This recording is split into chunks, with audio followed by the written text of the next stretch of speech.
Congressman Ron Kind isn't up for re-election for another 18 months, but the Democrat is already facing two challengers. Republican Derek Van Orden, who lost to Kind by just 2 points in November, announced today that he is running for the seat again, along with political newcomer Democrat Brett Knudsen. Now, today's announcements are unusually early. Kind isn't up for re-election until November of 2022. Both challengers say they are making the announcement today to do something they both say Kind is not doing, taking time to listen to 3rd District voters.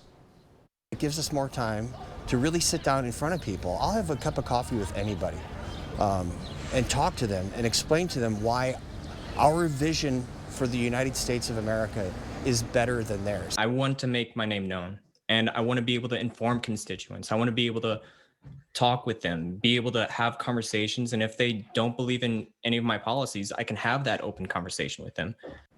Congressman Kind did release a statement following his challengers' announcements, and it reads in part, "Right now, Wisconsinites need us to come together, defeat this virus, and get our economy fully functioning again. That's exactly what I'm working to do. The last thing anyone wants or needs is 18 months of lying, partisan politics, and bickering." The early campaign kickoff points to how important the 3rd congressional seat is to both Democrats and Republicans. News 8 Now's Amy DuPont spoke with state party leaders and a political analyst about the strategy and whether voters are ready for another campaign.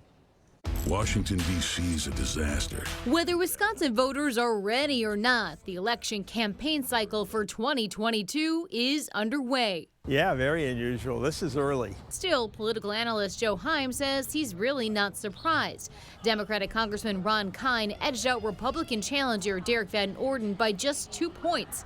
Both parties believe they have a shot to win the seat in 2022 and with it control of the U.S. House. This was one of the few really competitive races.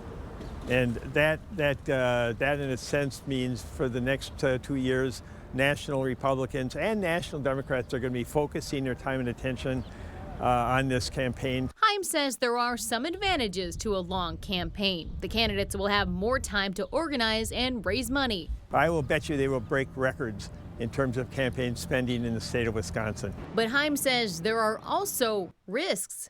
I think people are going to be really tired of it. That's where Republicans and Democrats agree to disagree. State Republican Party Chairman Andrew Hitt says the jump start is key. That is really the road to victory. It's those constant communications, staying in touch, speaking to people about what's meaningful to them and important to them. Wisconsin Democratic Party Executive Director Nellie Sayers believes in the same strategy. We have already shown the strength of our year-round organizing model, and we are super proud to be continuing that effort. And we are also ramping up things like year-round communications. To serve. Which means Wisconsin voters can expect endless campaign calls and commercials to start now, whether they are ready or not. In La Crosse, Amy DuPont, News 8 Now. Since one of Kind's challengers is a Democrat, we can expect a primary in addition to a general election.